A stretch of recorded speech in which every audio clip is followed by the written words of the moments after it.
जय माता की गुरुदेव। जय माता दी भैया, जय माता दी, कल्याण करे माँ माई। गुरुदेव, आज फिर हम उपस्थित हुए कि बहुत से लोग अपने अपने तरीके को बताते हैं सुरक्षा कवच के लिए, बांधने के लिए।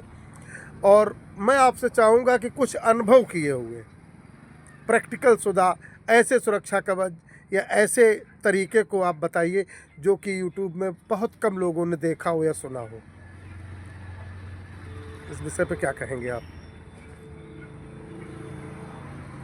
देखिए, कुछ तो मंत्र इतने प्रबल होते हैं जो मंत्रों द्वारा अपना सुरक्षा कवच, सुरक्षा घेरा, अपना आसन मजबूत किया जाता है। और कुछ क्रियाएं ऐसी होती हैं जो क्रिया करने से कभी कभी क्या होता है कि हमको मंत्र नहीं याद है, या हम मंत्र नहीं जानते, या मंत्र कोई हमने नहीं उर्जित कर पाया, या हमारा गुरु नहीं है, और नए बच्चे साधना पे बैठ जाते हैं।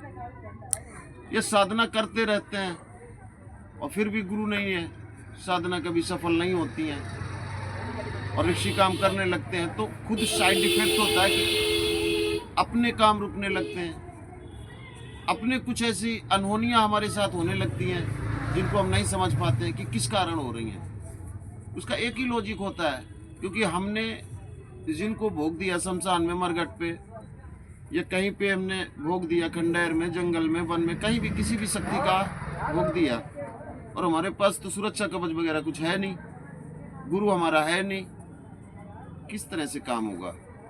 कैसे बचेंगे आप उस चीज़ से?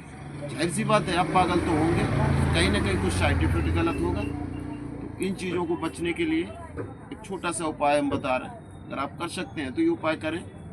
वैसे एक चीज़ और हम बता दें कि कोई भी साधना सात्विक हो या तामसी को बगैर गुरु की नहीं करनी चाहिए, लेकिन उन भक्तों के लिए ये हम उपाय एक बता रहे हैं जो भक्त हठ साधना करते हैं। तो मैं हठ छोटा साधना का मतलब हो जाता है कि बगैर गुरु बैठ जाते हैं साधना करने। मतलब गुरु नहीं कर पाए, नहीं मिल रहा, फिर भी उनका लगन है साधना करनी है, तो उन लोगों के लिए है। जी, ये हठ लोगों के लिए है। बाकी हम तो यही कहेंगे, बार बार कहेंगे कि बगैर गुरु के सानिध्य में आप साधना ना करें, बेहतर है।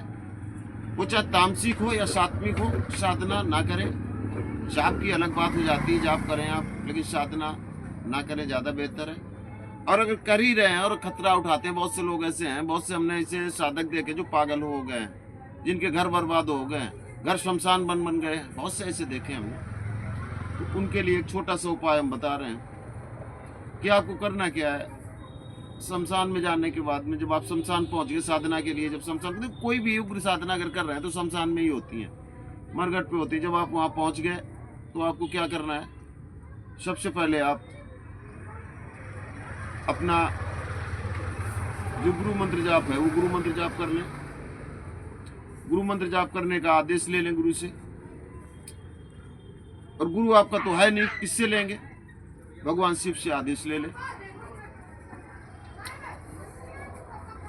और भगवान से शिव से आदेश लेने के बाद में आपको क्या करना है? एक बड़ा सा घेरा खींच लेना। अच्छा, काफी बड़ा सा घेरा खींच लेना। एक परत बना लें अपनी, एक सीमा बना लें, एक सीमा बना लें अपनी। काफी बड़ा घेरा खींच लें और उसके अंदर एक घेरा खींच लें, डबल घेरा कर जी, लें। डबल घेरा कर लें। और जो दोनों घेरा के बीच में जो घेरा होगा, हाँ, लकीर जो होगी, जगह बचती है, जी, जो जगह बचती है, उसमें आपको क्या करना है? कम से कम 108 बार राम नाम लिख दें। राम का नाम लिख जी, दें। राम का नाम चारों तरफ घेरा के लिख दें। ठीक। चारों तरफ आपने राम का नाम लिख दिया। इसके बाद आपने क्या करना है? 9 बार घेरा के बाहर, जो बड़ा घेरा खींचा उसके भी बाहर 9 बार आपको बाबा बजरंगबली का नाम लिखना है। तो वो तो राम के नाम पे ऑलरेडी एक्टिव हो जब जाते हैं। आप राम का नाम ले रहे हो, राम का नाम बीच में है, उसके रखवाले बाबा बजरंग, तो वो तो अपने आप आ जाते हैं राम के नाम के रक्षा करने। आपको 9 बार लिखना घेरे के बीच बाहर, घेरे के बाहर आपको 9 बार नाम लिख देना। और घेरे की जो जमीन जिसमें आपने 2 लकीर खींची है, बीच में जो जगह बची, उसमें आपको 108 बार राम नाम लिख देना। और इसके बाद आपको क्या करना है? चारों कोने पे चारों कोने पे ओम नमः शिवाय का मंत्र लिख देना। अच्छा, मंत्र आपको लिखने के बाद में क्या करना है, 5 सुपारी ले लेनी है आपको, थोड़ा सा अगर धतूरे के बीज मिल जाए तो धतूरा का बीज ले लें आप, फूल अगर आप चाहें तो धतूरा के मिल जाए बेहतर है, नहीं अगर मिल रहा है धतूरा का तो 3 बेल पत्र ले लें। एक बेल पत्र में 3 पत्तियां होती हैं, वो ले लें, वो सामने मुख के सामने आप रख दें और उसी बेल पत्र पे आपको 11 सुपारी रख देनी। 11 सुपारी जी, 11 सुपारी आपको रख देनी है उसी बेल पत्र पे, और आपको बोलना है भगवान शिव से कि हे प्रभु, हमको कुछ नहीं मालूम क्या घेरा होता है, क्या बंधन होता है, कुछ नहीं मालूम, सुरक्षा भी हमको कुछ नहीं मालूम, आपको ही मेरी सुरक्षा करनी है और आपके नाम पे ये हम जाप करने जा रहे हैं या ये हम साधना करने जा रहे हैं, और ये गुरु समझ के निमंत्रण हम आपको दे रहे हैं, गुरु दीक्षा समझ के, गुरु दक्षिणा समझ के इसको आप स्वीकार करें। थोड़ा सा पीले चावल और 11 सुपारी ले लें आप और उस बेलपत्र पे रख दें, घी का दीपक जला दें अपने गुरु के नाम से, एक घी का दीपक आपको जला देना। इसके बाद आप घेरे के अंदर बैठ के आप किसी भी इष्ट की साधना कर सकते हैं, किसी भी इष्ट की साधना कर सकते हैं, आपका वाल वाका नहीं होगा, बशर्ते ये करने के पहले एक चीज और सोच लें कि ये रिस्क आपकी होगी। ये जो लोग करते हैं साधना, हठ योग करते हैं, ये तो आपने पहले ही बता रखा कि भाई हठ योग, हठ का मतलब पहले से ही तुम मौत का निमंत्रण दे रहे हो, तो जब निमंत्रण दे रहे हो तो इतनी सेफ्टी कर ले। ये सेफ्टी आज तक अभी तक यूट्यूब वालों ने नहीं बताई है, लेकिन हम ये बता रहे हैं इसलिए कि बहुत से लोग ऐसे बर्बाद हो गए, ऐसे पागल हो गए, लोगों को घर बर्बाद हो गए, साधना मार्ग में उतरने के पहले ही वो खत्म हो गए।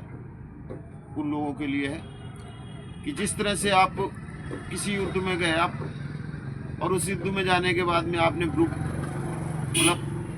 ब्लड प्रूफ जैकेट समझे कि पहन ली, या आप कोई घड़ी बांधे उसको पानी में डाल दिया तो वो जैसे वाटर प्रूफ पानी वाली घड़ी होती है, इसी तरह से आपका शरीर वाटर प्रूफ हो जाएगा, यानी आप पे कोई भी शक्ति का प्रभाव नहीं पड़ेगा, गलत जो प्रभाव पड़ता है वो नहीं पड़ेगा, आपके पास शक्तियाँ कोई नहीं आएगी, कोई भी गंदी शक्ति आपके पास नहीं आएगी। नहीं तो क्या होता है कि हम जब कुछ जानते हैं नहीं, आपने वहाँ पे जाप किया, चलो मानते हैं कि आपने जाप किया, आपको तो नहीं महसूस हुआ ना, आपको वहाँ पे कोई दिखाई पड़ा ना कुछ नहीं, आप थोड़ी देर बैठ के 1-2 माला 5 माला करके चले आए, कुछ नहीं हुआ, लेकिन आपको मालूम है आपके पीछे शक्तियाँ कितनी आ गई घर पे। अच्छा, अब एक बात और पूछेंगे कि जैसे कि गुरुदेव उसने ये सीमा और परत बना ली, अब क्योंकि उस सीमा के अंदर तो शक्ति नहीं आएगी, अब आपके मुताबिक उसने सीमा बड़ी बना ली, फिर अगर किसी परिस्थिति में उस सीमा के बाहर कोई प्रेत या कोई नकारात्मक ऊर्जा दिखती है तो साधक इस परिस्थिति में अगर गोले के बाहर हो जाता तो नहीं, बस एक ही तो बात है कि गोले के बाहर होना ही नहीं है आपको, किसी भी परिस्थिति में बहुत हलचल होगी, कोई भी साधना करोगे, जब देखो तामसिक साधना करोगे तो जाहिर सी बात है हलचल तो बहुत होगी बाहर, बिल्कुल बिल्कुल कितना हलचल होगी, आपका मनोबल भी डगमगाएगा, आपका दिल भी घबराएगा। पहली बात तो जो तामसिक शक्तियाँ होती है ना, और जो तामसिक साधनाएं होती हैं, कमजोर दिल वालों को नहीं करनी चाहिए, बिल्कुल भी नहीं करनी चाहिए, जो डरपोक किस्म के लोग हों उनको भी नहीं करनी चाहिए। ये कड़ होता है जो मौत से, भय से बिल्कुल मुक्त हो, ये साधनाएं उनको ही करनी चाहिए। और फिर आपका गुरु नहीं है तो और भी खतरनाक होता है, तो इसलिए उन लोगों को साधना करनी चाहिए जिनके गुरु हैं या जो भय से मुक्त हैं, उनको ये साधना करनी चाहिए। अच्छा, ऐसा नियम करते हैं, ऐसे साधकों के लिए कुछ और बताएंगे कि बिना गुरु के नहीं करना चाहिए, क्या कहना है आपका? बिना गुरु के तो हम तो यही कहेंगे कि बिना गुरु के कोई भी साधना नहीं होती है, कोई भी जाप नहीं। अगर आप साधना मार्ग में उतर रहे तो कोई मतलब नहीं निकलता, आप करते रहो, मेहनत कर रहे हो, अच्छी बात है, मेहनत करते रहो, लेकिन फल नहीं मिलेगा, कोई मतलब नहीं निकलता। हाँ, बस इतना जरूर है, आप जाप कर रहे हो, किसी मंत्र में इतनी ऊर्जा भर गई कि उस मंत्र से, जाप से आप किसी को आराम दे सकते हो, आप किसी का कल्याण कर सकते हो। लेकिन आप कहो कि पूर्णतः कोई अनुष्ठान आप उठा लें या कोई साधना प्रत्यक्ष कर लें तो नहीं हो पाएगी, प्रत्यक्ष नहीं हो पाएगी, कोई ना कोई साइड इफेक्ट निश्चित मिलेगा बगैर गुरु के। या तो फिर पूरा मार्ग आपको मालूम होना चाहिए, पूरी विधि विधान आपको मालूम होनी चाहिए, पूरी क्रियाएं आपको मालूम होनी चाहिए, वैसे तो आप कर सकते हैं। वैसे आपने इस चौकी को बांधने के लिए स्वयं हनुमान जी को निमंत्रण दे दिया। जी, हनुमान से बड़ी अब रोकने के लिए कोई शक्ति नहीं है। कोई ऐसी शक्ति नहीं है। और पहली चौकी हनुमान की दे दी, दूसरी राम की दे दी। राम की रक्षा हनुमान करेंगे अपने प्राण भी दे के। जी जी बिल्कुल। और हनुमान के राम के गुरु बाबा शिव है और शिव के गुरु राम है, तो एक दूसरे की इज्जत के लिए वो चौकी टूट नहीं सकती किसी भी परिस्थिति में। तो ये उन साधकों के लिए है जो हठ योग करते हैं, हठ साधना करते हैं, उन साधकों के लिए है। चलिए गुरुदेव, आज का आपका समय लिया। जय माता। जय माता दी, जय माता दी। कल्याण करे महामाई शमशान।